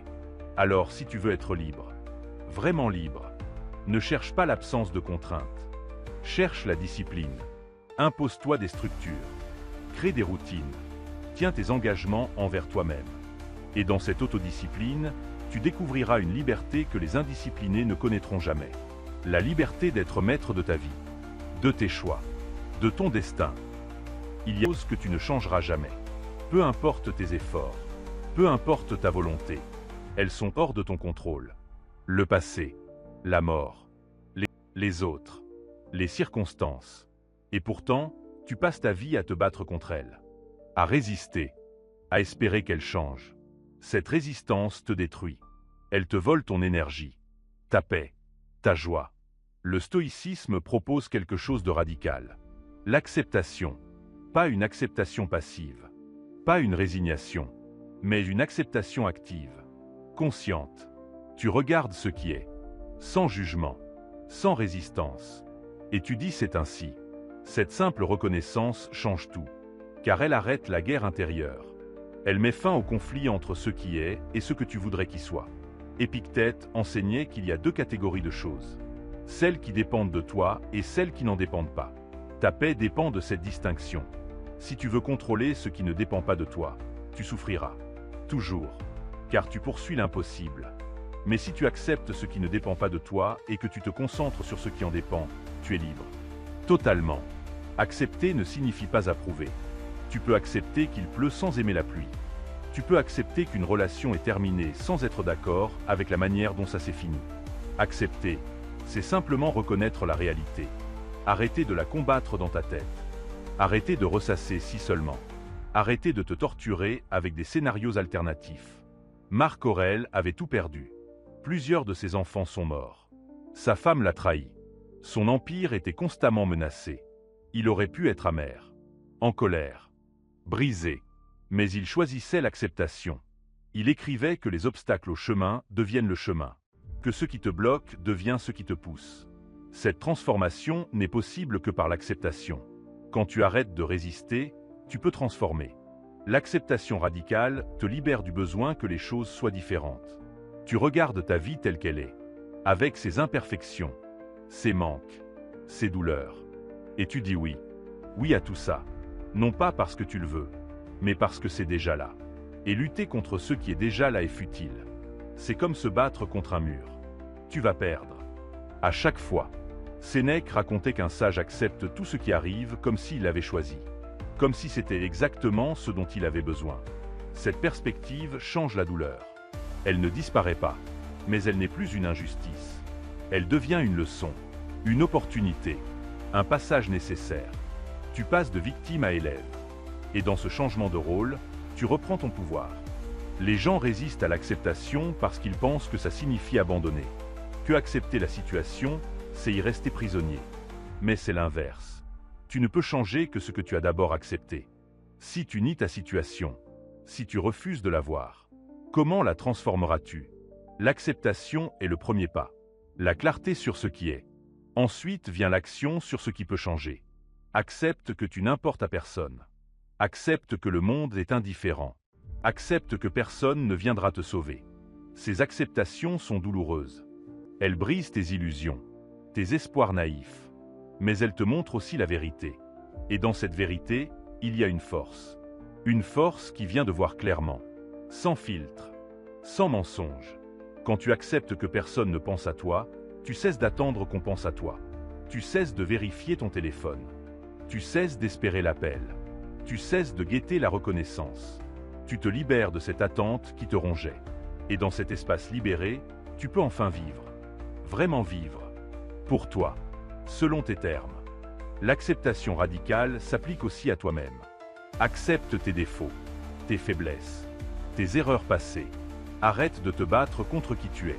Arrête de t'en vouloir pour ce que tu n'es pas. Tu es imparfait, humain, faillible. Et c'est normal. Cette acceptation de soi n'est pas de la complaisance. C'est de la compassion. Tu te traites comme tu traiterais un ami. Avec douceur. Avec compréhension. Épictète disait que tu dois supporter ce que tu ne peux changer et changer ce que tu ne peux supporter. Cette sagesse résume tout. Il y a des choses que tu dois porter. Des fardeaux que tu ne peux déposer. Alors porte-les. Sans te plaindre. Sans te lamenter. Avec dignité. Avec force. Car c'est ta part dans ce jeu qu'on appelle la vie. Et puis il y a ce que tu peux changer. Tes habitudes. Tes pensées. Tes réactions. Tes choix. Là, ne te résigne pas, agis. Transforme. Deviens. Car le stoïcisme n'est pas une philosophie de passivité. C'est une philosophie d'action claire. Tu acceptes ce qui ne dépend pas de toi pour pouvoir agir puissamment sur ce qui en dépend. L'acceptation radicale te donne aussi une présence incroyable. Quand tu ne résistes plus au moment présent. Quand tu ne le compares plus à un passé idéalisé ou un futur fantasmé. Tu es simplement là. Pleinement. Complètement. Et dans cette présence, il y a une paix que rien ne peut troubler. Car tu n'es plus en guerre avec ce qui est. Tu danses avec. Tu coules avec. Tu vis avec. Marc Aurèle méditait que tout ce qui arrive, arrive justement. Que l'univers ne fait pas d'erreur. Que chaque événement est exactement ce qui devait se produire. Cette foi dans l'ordre des choses apporte une sérénité profonde. Tu cesses de te demander pourquoi moi. Tu commences à demander qu'est-ce que ça m'enseigne. Et cette question transforme tout. Alors pratique l'acceptation. Commence par les petites choses. Le temps qu'il fait. Le comportement d'un collègue. Le retard d'un bus. Au lieu de râler, accepte. Respire. Dis c'est ainsi. Et observe ce qui se passe en toi. L'agitation diminue. La tension se relâche. Un espace s'ouvre. Un espace où tu peux choisir ta réponse au lieu de simplement réagir. Avec le temps, cette pratique s'approfondit. Tu acceptes des choses plus grandes. Des pertes. Des échecs. Des trahisons. Et dans chaque acceptation, tu gagnes en liberté. Tu n'es plus prisonnier du besoin que les choses soient différentes. Tu vis avec ce qui est. Et paradoxalement, c'est en acceptant totalement ce qui est que tu crées l'espace pour ce qui pourrait être. Personne ne verra ta transformation au début. Elle se fera dans l'ombre. Loin des regards. Loin des applaudissements. Tu changeras profondément pendant que le monde continue comme si de rien n'était. Et c'est normal. C'est même nécessaire. Car la vraie transformation ne se fait pas sous les projecteurs. Elle se fait dans le secret de tes actions quotidiennes. Tu commenceras par de petits changements. Te lever plus tôt. Méditer 5 minutes. Lire au lieu de scroller. Ces changements sembleront insignifiants. Même pour toi. Tu te demanderas si ça sert vraiment à quelque chose. Si ça changera vraiment ta vie. Mais continue.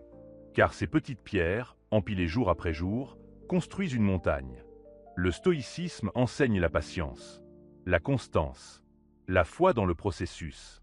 Sénèque écrivait que ce n'est pas parce que tu ne vois pas les résultats immédiatement qu'ils ne viennent pas. Tout comme une graine sous terre. Elle germe dans le noir. Elle pousse lentement, invisiblement. Mais un jour, elle perce la surface. Et tout le monde voit la plante. Mais personne n'a vu le travail souterrain. Ta transformation est ce travail souterrain. Personne ne voit tes luttes internes. Personne ne sait combien de fois tu t'es relevé après avoir failli abandonner.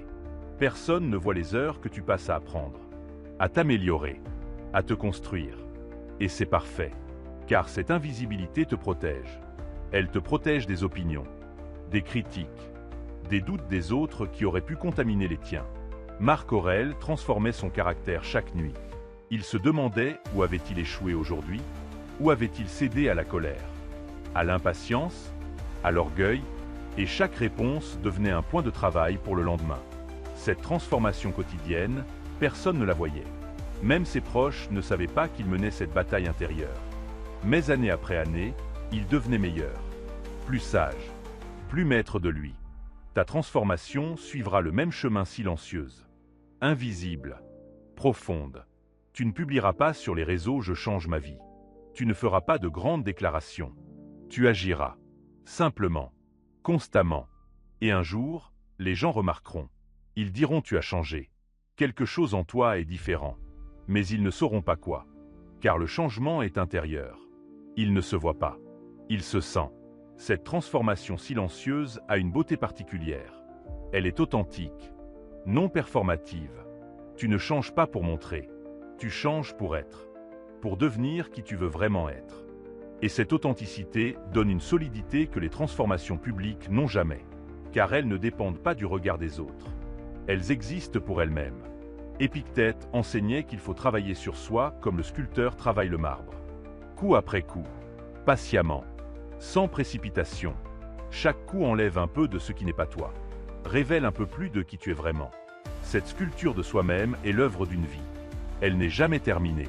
Il y a toujours un nouveau défaut à polir, une nouvelle vertu à développer.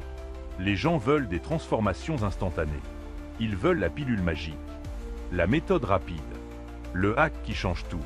Mais le stoïcien sait que ça n'existe pas, que la vraie transformation prend du temps.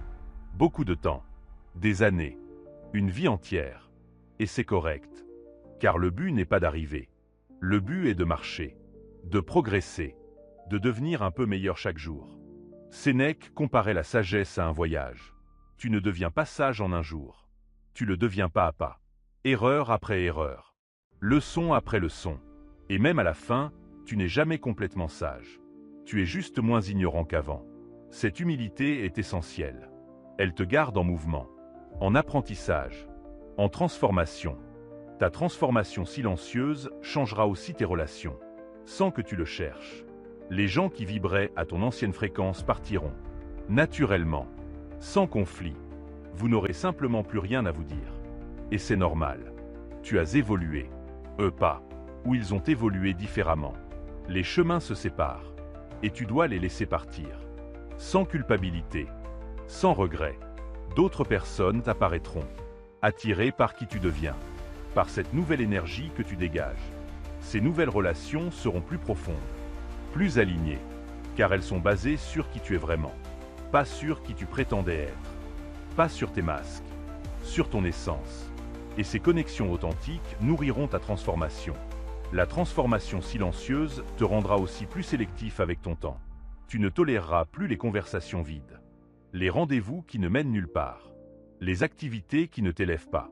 Tu as compris que chaque minute compte, que tu n'as pas le temps pour le superficiel, pour le futile, pour ce qui ne sert pas ta croissance. Cette sélectivité peut sembler dure, intolérante même, mais c'est de l'amour pour toi-même. Tu protèges ton espace, ton énergie, ta paix, car tu as travaillé dur pour les construire. Et tu ne les gaspilleras plus.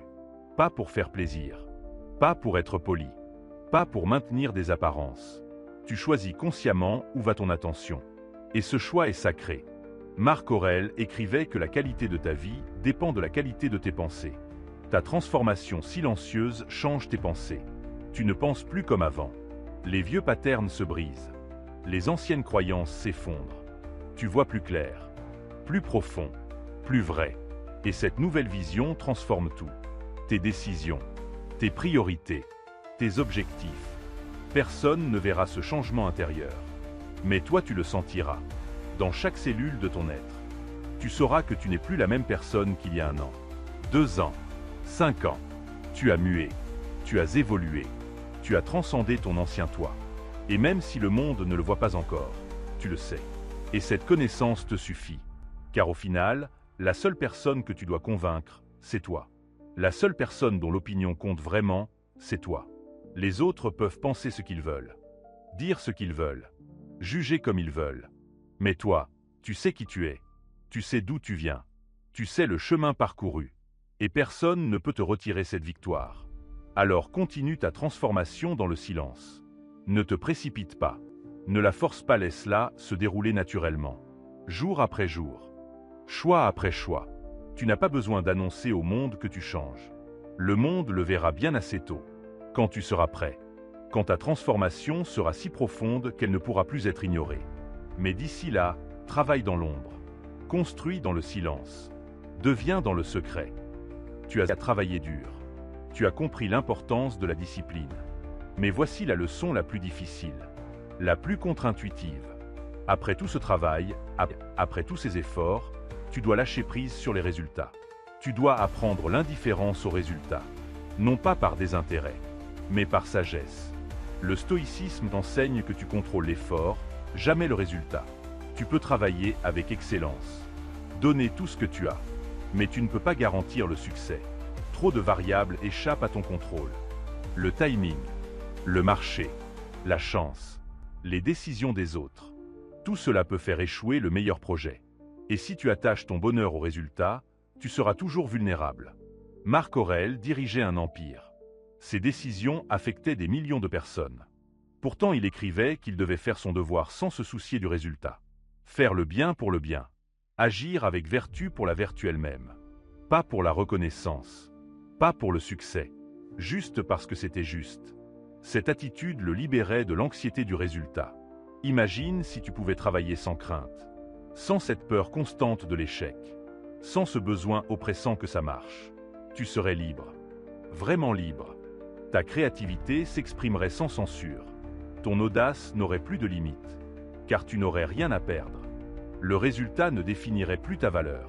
C'est précisément cette liberté que l'indifférence au résultat offre. Tu fais ton mieux. Tu donnes tout. Mais tu ne t'attaches pas à ce qui se passe après. Tu plantes.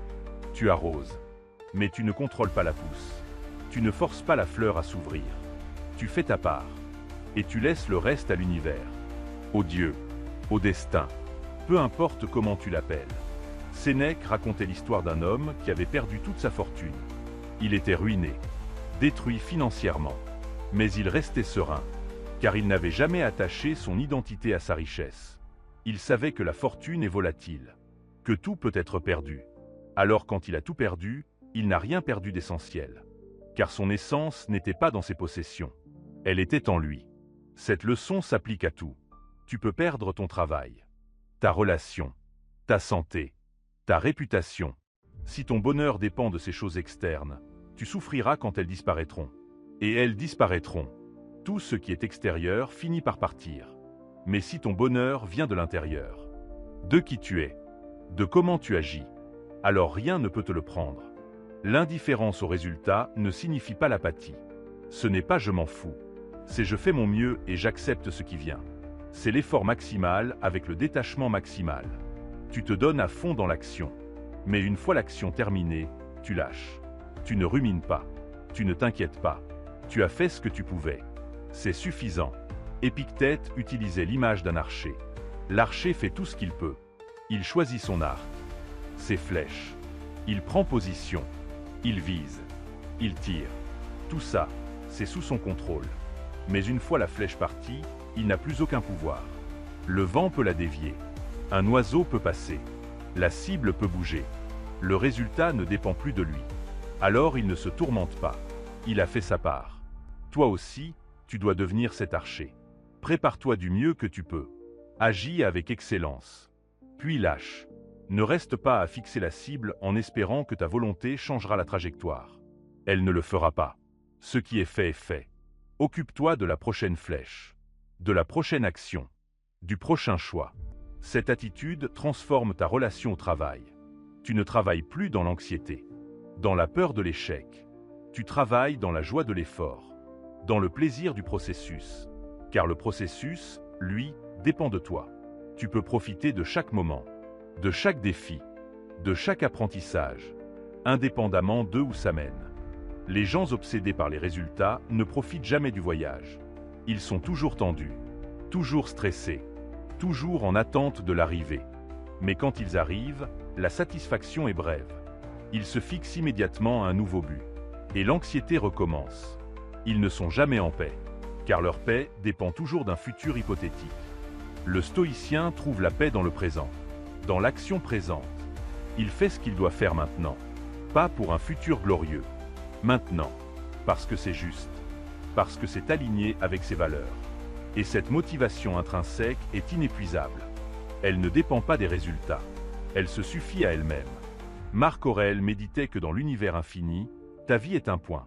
Tes accomplissements, une poussière. Dans 1000 ans, personne ne se souviendra de tes succès ni de tes échecs. Alors pourquoi y attacher tant d'importance? Pourquoi laisser le résultat d'un projet définir ta valeur? Fais de ton mieux. Puis détache-toi. Car dans la grande tapisserie de l'existence, ce qui compte n'est pas ce que tu as accompli, mais qui tu es devenu en essayant. Cette perspective cosmique peut sembler déprimante, nihiliste, mais c'est l'inverse. C'est libérateur. Si rien n'a vraiment d'importance dans l'absolu, alors tu es libre de tout. Libre d'essayer, d'échouer, de recommencer, sans le poids du jugement éternel. Tu vis, tu expérimentes, tu apprends, et c'est suffisant. L'indifférence au résultat te permet aussi d'être plus audacieux, car tu n'as plus peur de l'échec. L'échec devient juste une information, une donnée, pas une catastrophe. Tu essaies, ça ne marche pas. Tu ajustes. Tu réessaies, sans drame, sans trauma. Juste l'apprentissage continu de quelqu'un qui sait que le résultat ne définit pas sa valeur. Sénèque écrivait que le sage est comme le soleil qui brille, que quelqu'un le regarde ou non. Il fait ce qu'il doit faire. Il émet sa lumière. Peu importe si elle est vue, appréciée, utilisée. Il brille parce que c'est sa nature. Pas pour un public, pas pour une récompense. Juste parce que c'est ce qu'il est. Deviens ce soleil. Fais ton travail. Crée ton œuvre. Vis selon tes principes. Que quelqu'un le remarque ou non. Que ça réussisse ou non selon les standards du monde. Tu auras fait ta part. Tu auras vécu avec intégrité. Et au moment de ta mort, tu pourras te regarder dans les yeux et dire « j'ai fait de mon mieux. Je n'ai rien laissé sur la table. » Et ce sera suffisant. Ce sera tout. À ce chemin, après toute cette transformation, tu reviens à un point simple. Toi. Juste toi. Sans les masques. Sans les rôles. Sans les attentes. Tu as fait le tour du monde extérieur. Tu as cherché la validation, le succès, la reconnaissance. Et tu as découvert que tout cela est creux. Que rien de ce qui vient de l'extérieur ne peut combler le vide intérieur. Alors tu reviens. Chez toi. En toi. Et là, dans ce sanctuaire intérieur que tu as construit pierre par pierre, tu trouves enfin ce que tu cherchais. La paix. Non pas une paix qui dépend des circonstances, mais une paix qui existe malgré elle. Une paix qui vient de savoir qui tu es, de t'accepter totalement, de ne plus avoir besoin d'être autre chose. Marc Aurèle écrivait que tu peux te retirer en toi-même à tout moment. Cette retraite intérieure est ton refuge, ton havre. Dans un monde chaotique, ton esprit discipliné est un sanctuaire. Personne ne peut y entrer sans permission. Personne ne peut troubler ta paix si tu ne le permets pas. C'est ton royaume. Et toi seul en es le roi. Ce retour à soi n'est pas un rejet du monde. Ce n'est pas devenir ermite. C'est établir ta base, ton centre, à partir duquel tu peux ensuite interagir avec le monde. Mais maintenant, tu n'es plus perdu dans le monde. Tu ne te dissous plus dans les opinions, les attentes, les jugements. Tu restes centré, ancré, toi-même. Les gens sentiront ce changement, cette solidité, cette présence. Tu n'es plus réactif. Tu es posé, calme, clair. Tu réponds au lieu de réagir. Tu choisis au lieu de subir. Tu diriges au lieu de suivre. Car tu as trouvé ton centre. Et à partir de ce centre, tout est possible. Épictète enseignait que la liberté commence quand tu comprends que tu n'as besoin de rien d'externe pour être complet. Tu es déjà complet. Ici, maintenant, tel que tu es. Oui, tu peux t'améliorer. Oui, tu peux grandir. Mais tu n'as pas besoin de devenir autre chose pour mériter l'amour. Le respect, le bonheur, tu les mérites déjà, juste parce que tu existes. Cette reconnaissance change tout. Tu cesses de courir, de chercher, de prouver. Tu te poses. Tu es, simplement, pleinement. Et dans cet être simple, il y a une profondeur que l'agitation ne connaîtra jamais. Car celui qui court constamment ne voit jamais vraiment. Il est trop occupé à regarder devant, à anticiper, à planifier. Mais toi, revenu à toi-même, tu vois. Tu vois les détails, les nuances, la beauté dans l'ordinaire. Tu n'es plus pressé d'arriver quelque part. Car tu as compris que le seul endroit où tu dois être, c'est ici. Le seul moment qui existe, c'est maintenant. Et la seule personne que tu dois honorer, c'est toi. Sénèque racontait qu'il voyait des hommes riches courir partout, acheter des maisons, voyager sans cesse, toujours en mouvement. Mais ils fuyaient eux-mêmes. Car être seul avec soi-même les terrifiait. Alors ils remplissaient leur vie de bruit, de distraction, d'activité. Mais le vide intérieur restait, car on ne peut pas fuir de soi-même. Où que tu ailles, tu t'emmènes. Le retour à soi demande du courage. Le courage d'arrêter de fuir, de faire face, de regarder tes zones d'ombre, tes blessures non guéries, tes peurs cachées. Mais c'est dans cette confrontation que la guérison commence, que l'intégration se fait, que tu deviens entier, non plus fragmenté entre qui tu es et qui tu prétends être, mais unifié, authentique, réel. Ce retour transforme aussi tes ambitions. Tu ne cherches plus à prouver, à impressionner. Tu cherches à exprimer, à créer ce qui te fait vibrer, à vivre selon ce qui résonne en toi. Tes projets changent. Ils deviennent plus personnels, plus sincères, moins calculés pour plaire, plus alignés avec ta vérité. Marc Aurèle gouvernait un empire, mais vivait comme un philosophe. Il aurait pu s'entourer de luxe, céder au plaisir du pouvoir. Mais il restait simple, sobre, centré sur l'essentiel, car il était revenu à lui-même. Il savait qu'il était au-delà du titre, au-delà du pouvoir. Il était juste un homme essayant de vivre avec vertu. Et cette simplicité le rendait grand. Toi aussi, reviens à l'essentiel. Dépouille-toi de tout ce qui n'est pas toi. Les attentes que tu as adoptées sans les questionner. Les rêves qui ne sont pas les tiens. Les peurs qui ne t'appartiennent pas, débarrasse-toi de tout ça. Et découvre ce qui reste. Ton essence. Pure, non filtrée, non conditionnée. Cette essence est précieuse, car elle est unique. Personne ne l'a. Personne ne peut la copier. C'est ta signature dans l'univers, ton expression particulière de la vie. Et quand tu vis à partir de cette essence, tu ne peux pas te tromper, car tu es aligné, en harmonie, avec toi-même, avec ta nature profonde. Le retour à soi est aussi un retour au silence, au calme, à la contemplation. Dans un monde qui crie constamment, tu choisis le murmure intérieur. Tu écoutes ta voix, pas celle des autres, pas celle des médias, pas celle de la société. La tienne. Cette petite voix qui a toujours su, qui t'a toujours guidé, mais que tu ignorais car elle était noyée dans le bruit. Maintenant, tu l'écoutes, tu lui fais confiance, tu suis sa guidance.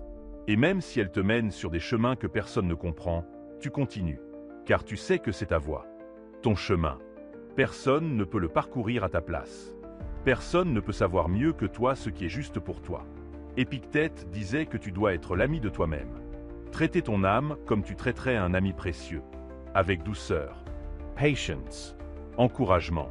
Tu ne serais pas dur avec un ami. Tu ne le critiquerais pas constamment. Tu ne lui dirais pas qu'il n'est pas assez bon. Alors pourquoi te traites-tu ainsi? Le retour à soi inclut la compassion envers soi, le pardon envers soi, l'acceptation de soi. Tu as fait des erreurs. Oui, tu as échoué. Oui, mais tu as aussi essayé. Tu as continué. Tu es encore là. Et ça compte. Ça compte énormément. Alors sois fier. De qui tu es. Du chemin parcouru. Des batailles gagnées que personne ne verra jamais. Ce retour à soi est le but final du stoïcisme. Pas devenir quelqu'un d'autre. Pas atteindre une perfection abstraite. Mais devenir pleinement toi-même. La meilleure version de toi-même. Pas pour les autres. Pour toi. Pour vivre en paix avec celui que tu vois dans le miroir. Pour pouvoir te regarder dans les yeux et dire « je te respecte ». Je t'aime. Tu as bien fait. Tu n'as personne. Nous sommes revenus au début. Mais maintenant, tu entends ces mots différemment. Au début, ils blessaient. Ils déchiraient ton ego. Ils mettaient en lumière ta quête désespérée d'importance. Mais maintenant, après tout ce voyage, ces mots te libèrent. Car tu as compris que ne pas importer aux autres, c'est être libre d'importer à toi-même. Il y a une paix profonde dans l'insignifiance. Quand tu acceptes que dans l'immensité de l'univers, tu es un point minuscule.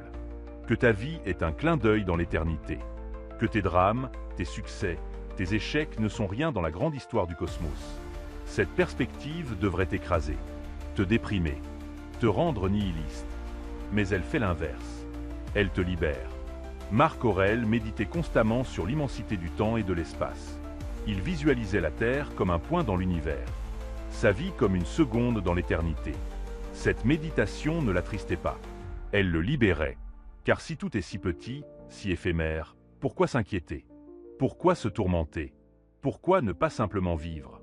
Faire du mieux qu'on peut et accepter le reste? Ton insignifiance cosmique te donne permission.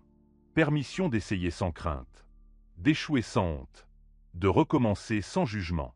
Car dans 100 ans, personne ne se souviendra de ton échec. Dans 1000 ans, ton nom sera oublié. Alors pourquoi ne pas prendre ce risque? Pourquoi ne pas poursuivre ce rêve? Pourquoi ne pas vivre selon tes termes? Les gens qui se croient importants vivent dans la peur constante. Peur de perdre leur statut, leur influence, leur réputation. Ils marchent sur des œufs, calculent chaque mot, contrôlent leur image. C'est épuisant, étouffant. Ils ne vivent pas vraiment.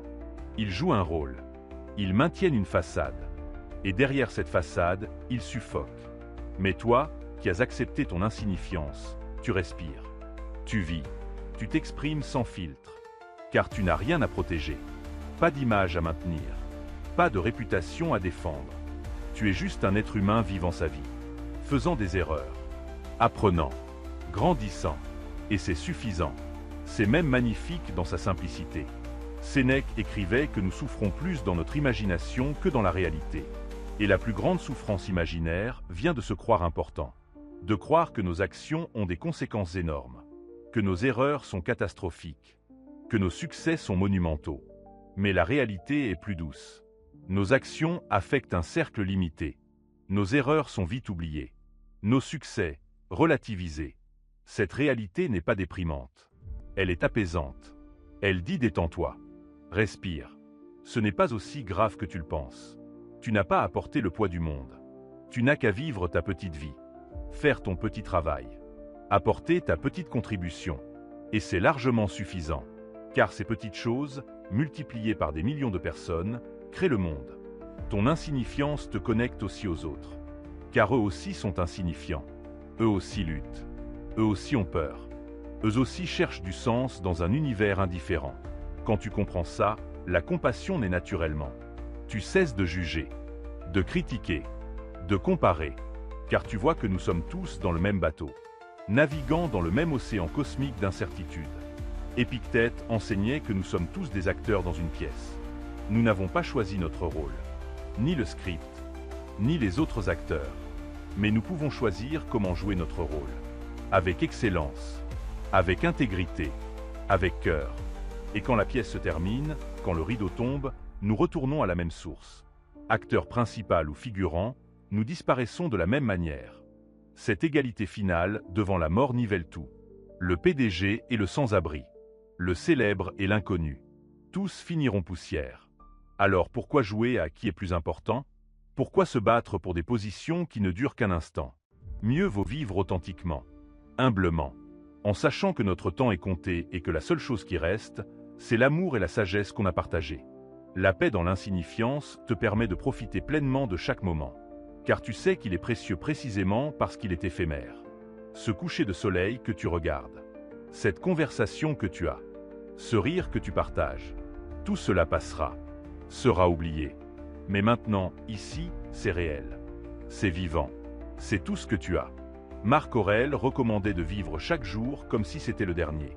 Non par morbidité, mais pour en extraire toute la saveur, toute la présence, toute la gratitude.